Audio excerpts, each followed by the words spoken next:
How's your summer been? No, summer was great. Took some little mini, trips with my wife.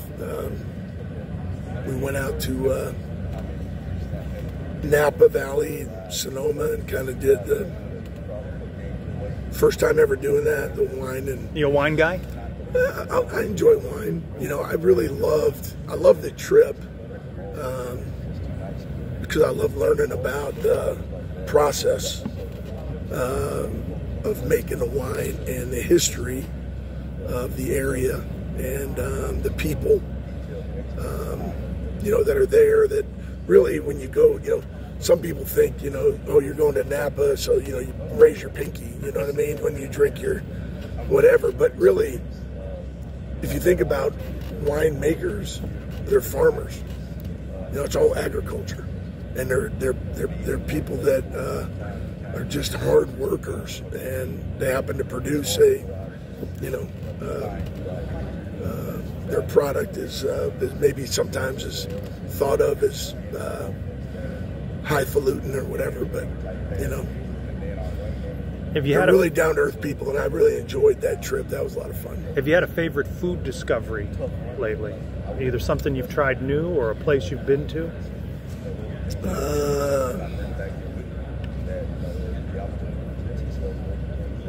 Probably around here is my new favorite spots around here. Pickles Deli up in Altamont Springs area. Awesome Reuben. And then I would say Nono's Italian spot up in kind of in that same area a little bit up that way. Hole in the Wall Italian joint. Simple, delicious Italian food. There we go. There we go. All right, we'll shift to football. Okay, there you go. Good. Let's go back to last season. How proud of you of the job that you and your staff did, and your team, your unit did, and coming together over the course of that season?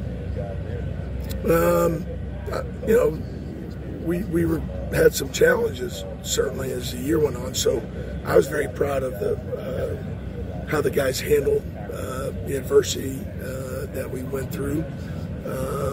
And every team has adversity that they go through every year. Kind of.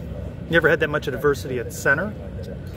No, I never had to play four centers, so that was but really a credit to our unit. And there was a little bit of musical chairs at times, but those guys responded just like they were trained to, and so I was proud of them for that. Obviously the results, we're in a results-driven industry, right? And so nobody's happy with the results of what happened last year in terms of a win-loss record and all that. That's never going to be acceptable. But in terms of having to fight through the adversity, and every season tells its own story, and first year in a new league, having to overcome some things from the injury standpoints, and that there's a lot that we'll look back on and be able to say that was a great job by our players in managing all those things. And obviously, we want to have championship results. I mean, that's what you do it for. And particularly at a place like UCF, that's always going to be the goal here, is to win championships. And we didn't do that last year. And so, but every year's a new year, and that's where we're at now. So. Marcellus named team captain, and he spoke about you challenging him to, show that leadership that would earn a distinction like that. What was it that you saw in him that you thought, this is a guy that could be that kind of leader? Just his, going through, he got here, that January he got here, going through spring practice, his work ethic, his rapport you know, with the guys in the unit. His just his overall demeanor, you know, the way he carries himself around the building. I think the respect that his teammates had for him in a short period of time, you know, over the course of the spring. So then last year around this time when, you know, when Lokai was named team captain last year, and a very well-deserved honor for Lokai. And after that meeting, you know, we go in the offensive line room and talk about what that role means, you know, to be named team captain, because I think that's an important, it's a critical position within the organization. You know, is the leadership aspect of it. So after we get done talking about that, you know, we break out, and there was a couple of guys who I look at that, you know, that should be their role going forward, that should be a goal, I should say, for them going forward, is to be named team captain one day. And talked to a couple of the guys about that. Marcellus was one of them in particular, and just said, hey man, this is something that, you know, that you should strive for. So he went out and he didn't do anything outside of who he is, you know, because I think that people see through that stuff. You know what I mean? If you're trying to be something you're not, you know, people see through that. So he was not. He was himself. But who he is he's a great leader with our group, and now with our offense, and now with our team. You know, he earns that every day with the way he works and the way he carries himself. What kind of impact can Caden Kittler have on this team? What kind can he have? Yeah, can he have? Yeah, what can he have? Yeah, so what potential do you see from him? Yeah, you know, Kit was one of the first guys that we recruited. You know, when I got here, I had known about him and evaluated him when I was at Texas. He's from Texas. I've been watching him, you know, since he was a sophomore, and just the qualities that he brought to the table from an athletic standpoint fit naturally into the center position. You know, I don't know, a lot of people know this about him, but you know, he was a hockey goalie at one point. And if you think about the position that a hockey goalie has to play in, just kinetically, right? I don't know if that physiologically, right? That bent knees, playing on your insteps of your feet, pushing off your skates, hand-eye coordination. I'm not sure there's any harder position agility in sports, do you, than hockey goalie? I mean, you're on skates, you've got the pads, this puck is coming at you. Right. Not a wide field of vision. Yeah, all the things that factor into it. You know, short area quickness, all of those things that, you know, relate to being a good center. That's what we saw in him. And as I got to know him better, and as we got to know him better, you know, he's got a toughness about him. He comes from a great family.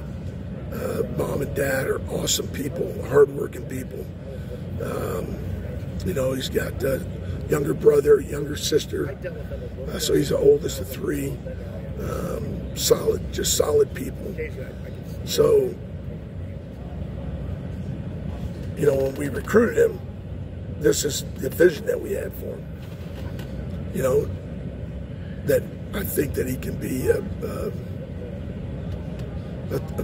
top-level, all-conference caliber center. Is he there yet? No, he's not there. He'd be the first guy to tell you that. But does he have that ability, and is that our vision for him? Absolutely. Yeah. And I also think that, you know, he's one of those other guys that, from a leadership standpoint, that you look at as being a team leader, you know, and it all starts with it. On offense, the center is the first guy that has the ball in his hand. So it starts with him. Obviously the quarterback is who's getting the football from him, and a lot rides on that guy as well. But the center has the ball pre-snap and he controls everything that's going on from a communication standpoint. And Kit has really done a great job in development in that regard, and he's been able to kind of watch and learn from Matt Lee, who was a great center for us, and that was a very good learning experience for Kit, and we've challenged him to be that guy. So yeah, I think that's been our vision for him. Coach Malzahn said that he wants to work out growing pains on the practice field, not during a regular game. Right. What sort of growing pains did you see from the offensive line? You've coached in many leagues. You knew what to expect from the Big 12. Did you see some of that? So you're talking about from last year? Yeah. Did you see some of those growing pains along the line? The challenges last year were just in continuity because of because of injuries and things of that nature that forced us to shuffle some guys around. I think that if you look at the move from the conference standpoint, just the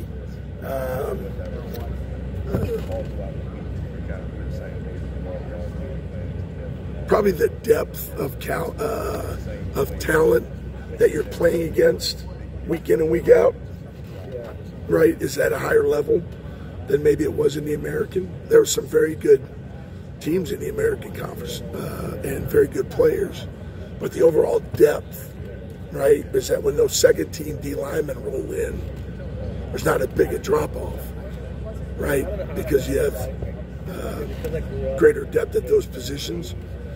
That's probably what's the biggest growing pain, maybe, or challenge, or thing that we had to factor in, is that part of it. Are you satisfied with where your depth is now? Yeah, I like our depth. Particularly with, we added three transfer guys that were multi-year starters at their previous institutions, and very well coached guys that come from very good programs.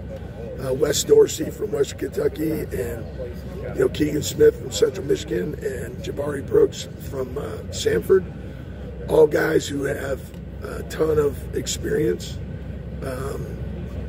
So that they brought in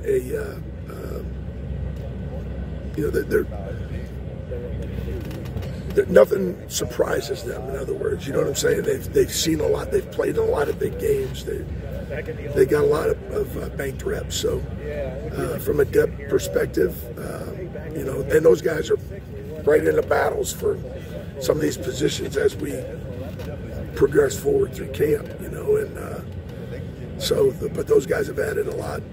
And then our development of, like a guy like Paul Rubel, whose, development's been, phenomenal. That's been a process. But going into year 4 with him. You like where he's at? I'm happy with where he's at. I mean, I think he still has a lot of areas to improve and continue to get better, but from where he's been to where he's at is remarkable. And that's a testament to him more than anything, because of his approach and the way he goes about his work every day. On paper, do you think you have a better offensive line than you did a year ago at this time? That's hard to say. I mean, Tylen obviously was a very good player for us. Lokai was a phenomenal player for us. So, it's, those two guys are guys we missed for sure. But, we've done a good job of, again, developing the guys that are in the program, as well as adding pieces to the puzzle through the transfer portal that, we feel like we've got a good unit. Looking forward to the season? Very much so. Yeah, man. It's,